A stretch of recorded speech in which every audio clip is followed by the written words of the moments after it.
The note said 4 words, and by the time I finished reading them, my hands were shaking so badly I nearly dropped my champagne glass in front of 200 wedding guests.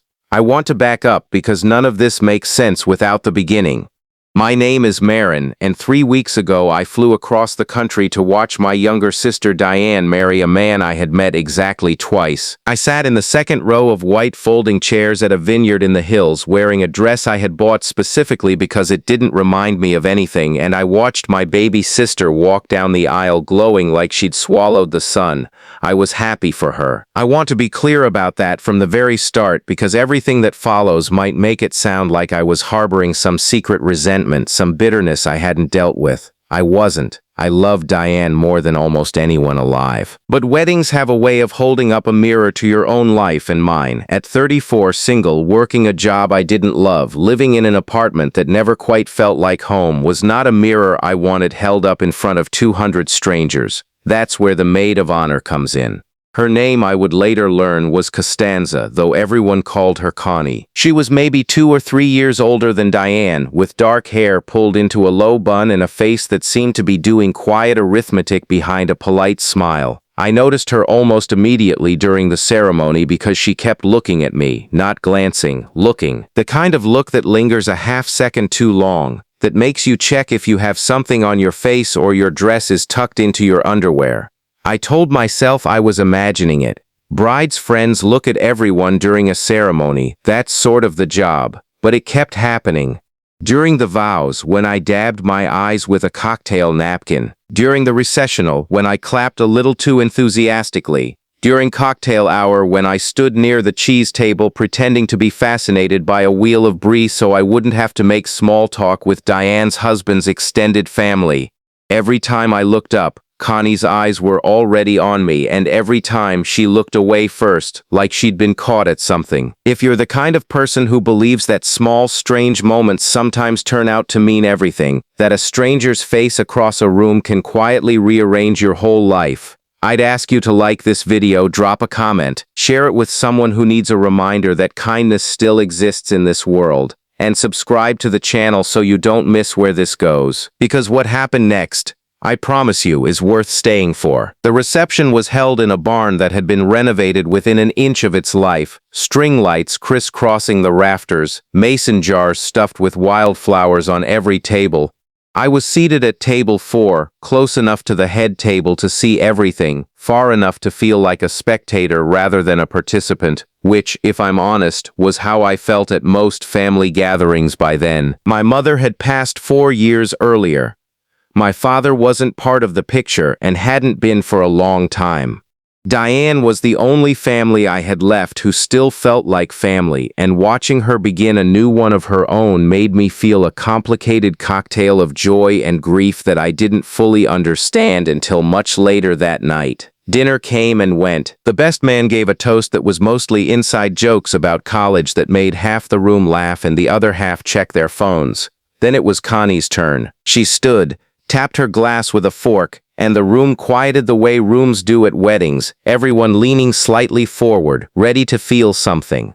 She started the way most maid of honor toasts start, talking about how she met Diane in their freshman dorm, how Diane had lent her a phone charger the first week of school and they'd been inseparable ever since. The room laughed at the right places. She talked about Diane's kindness, her stubbornness, the way she always showed up, sometimes annoyingly early, for the people she loved. It was warm, and it was funny, and I was crying a little, the way you do at weddings even when you're trying not to. And then, somewhere in the middle of the toast, Connie's eyes found mine again across the barn, and this time she didn't look away. She said that she wanted to tell one more story, if the room would indulge her, about something Diane had told her once, back in college, about her older sister. She said Diane used to talk about a sister who had basically raised her after their mother got sick the first time, who had skipped her own senior trip to stay home and manage medications and doctor's appointments because their father wasn't equipped to do it alone. She said Diane used to say that whatever kind of woman she became, it was because she had watched her sister become that kind of woman first, quietly, without asking for a single thank you. I want to tell you that I remember the rest of the toast, but I don't. Not really, because the moment she said those words, the whole room seemed to tilt sideways in my chest. I hadn't talked to Diane about those years in a long time. We didn't really talk about them at all, actually, not because it was painful exactly, but because it had just become the water we swam in, an unremarkable fact of our shared history. I had no idea she carried it the way Connie was describing. I had no idea it had shaped how she saw me, how she talked about me to a college roommate years before either of us ever met Connie in person. Connie raised her glass, said something about hoping Diane and her new husband build a marriage as steady as the love she'd watched Diane's sister give without condition, and the whole barn erupted into applause, and Diane was crying, and I was crying, and I was crying, and for a moment it felt like the whole room had turned to look at me. The stranger's toast somehow cracking me open in front of 200 people I mostly didn't know. After the toast, there was the cutting of the cake, then dancing, then that long stretch of a reception where things blur together, drinks refilled, shoes kicked under tables, the DJ playing songs that make aunts and uncles get up and try their luck on the dance floor. I found myself near the dessert table again, alone, trying to compose myself after the toast had undone something in me I didn't expect to need undoing. That's when Connie approached me directly for the first time all night. She didn't introduce herself right away. She just said that she hoped it was all right that she'd mentioned me in the toast, that she'd wanted to ask Diane first, but Diane had insisted she keep it a surprise. I told her it was more than all right, that it was one of the kindest things anyone had ever said about me, even secondhand.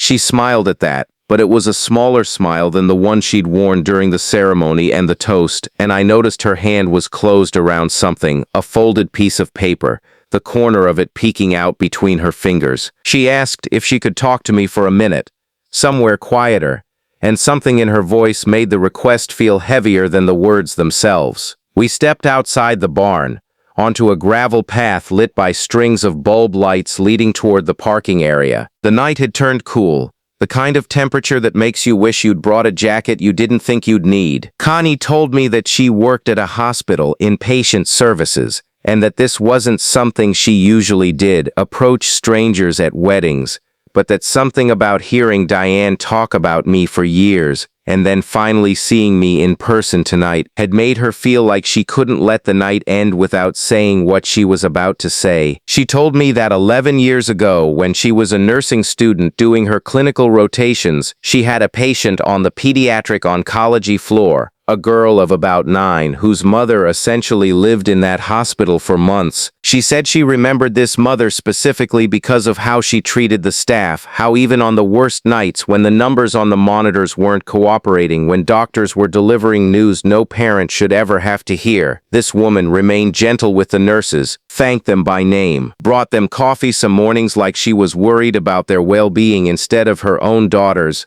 Connie said she had been a 22-year-old nursing student watching this woman hold an entire family together with nothing but grit and grace, and it had changed the way she thought about strength for the rest of her career. I stood there on that gravel path, confused about where this story was going, waiting for the connection to Diane's wedding, to me, to the folded note in her hand. And then Connie said the mother's name, and it was my mother's name, and the daughter's name, and it was mine. I don't know how to describe what happens in your body when a stranger hands you back a piece of your own childhood you didn't know anyone else was holding. I had been sick, yes. That much I knew. Obviously it was my body, my illness, my hospital bed, though I'd been too young at the time to remember most of the specifics, just fragments. The smell of the hallway, a particular blanket, a nurse who used to draw cartoon animals on my medical tape. What I hadn't known, hadn't ever really considered, was what those months looked like from my mother's side,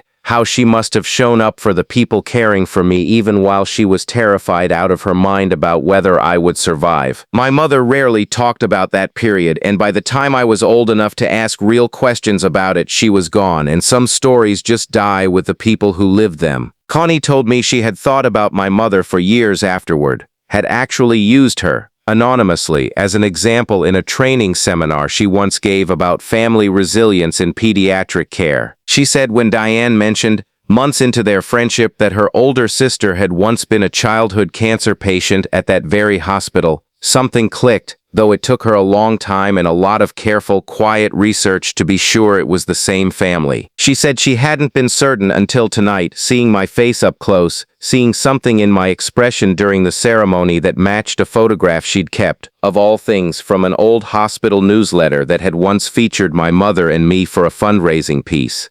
That's when she opened her hand and gave me the folded note. I want to pause here because I think this is the moment worth sitting with. If this story has meant anything to you so far, if you've ever had a stranger hand you back a piece of yourself you thought was lost forever, I'd ask you to comment below and tell me about it, because I read every single one, and because stories like this deserve to be multiplied, shared with someone who needs to believe that the universe still keeps track of kindness, even the kind we never see rewarded in our lifetime.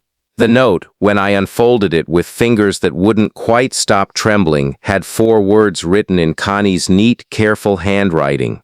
It said, "Your mother saved lives." Underneath, in smaller writing, she'd added an explanation that in the newsletter photograph, my mother had been photographed not just with me but with 3 other families she had befriended during our long hospital stays, families she had helped connect with resources, with each other, with a support network that, according to Connie, still existed in some form at that hospital today, a peer support program for parents of sick children that had grown over the years from those informal friendships my mother built out of sheer desperate love into something structured, something that had helped hundreds of families since. Connie said she had wanted for years to find the family in that photograph and simply say thank you, and that watching me across the barn during my sister's wedding she had finally almost accidentally gotten her chance. I don't cry easily, not in front of people, not even at funerals most of the time. Some strange defense mechanism I built during those hospital years, I imagine. But I cried on that gravel path outside the barn in a way that felt less like sadness and more like something finally being returned to me after being missing for over a decade. I hadn't lost my mother's memory, not exactly, but I had lost this particular shape of her, the shape of a woman who, in the middle of her own private terror, had chosen to build something for other frightened parents instead of curling inward. I had spent years quietly grieving a woman I only really knew as my mother. Connie handed me, in one folded note and one hospital story, a fuller version of who she had also been to strangers. We stood out there for a long time, longer than either of us probably intended, while the music thumped faintly behind us and occasionally a cousin or an uncle would stumble out for fresh air and a cigarette and give us a curious glance before wandering back in. Connie told me more details as she remembered them, small things. How my mother used to leave handwritten notes in the family lounge for other parents on hard days, how she organized a small rotating meal system so no parent on that floor ever had to eat hospital cafeteria food alone at midnight, how, even after I was discharged and we went home for good, my mother apparently kept coming back for months just to sit with families still going through it. I had never known any of this. I don't think Diane knew any of this either, not in this much detail. Not until that night. Eventually we went back inside, and I found Diane on the dance floor and pulled her aside, and through tears that neither of us could really explain to the DJ who kept trying to get us to come dance to a song we clearly weren't in the mood for anymore, I told her what Connie had told me. Diane cried too and grabbed my hands and said that maybe this was why she'd wanted Connie to give that toast in the first place, some instinct she couldn't quite name, some feeling that this night was supposed to give us both something we didn't know we were missing. If this story moved you even a little, if you found yourself thinking about your own mother, your own quiet family history, the pieces of the people you love that you'll never fully know, I genuinely ask you to like this video and share it with someone tonight, because stories like this one don't reach people by accident. They reach people because someone somewhere decided it was worth passing along. And before I let this story end, I want to ask you one small thing.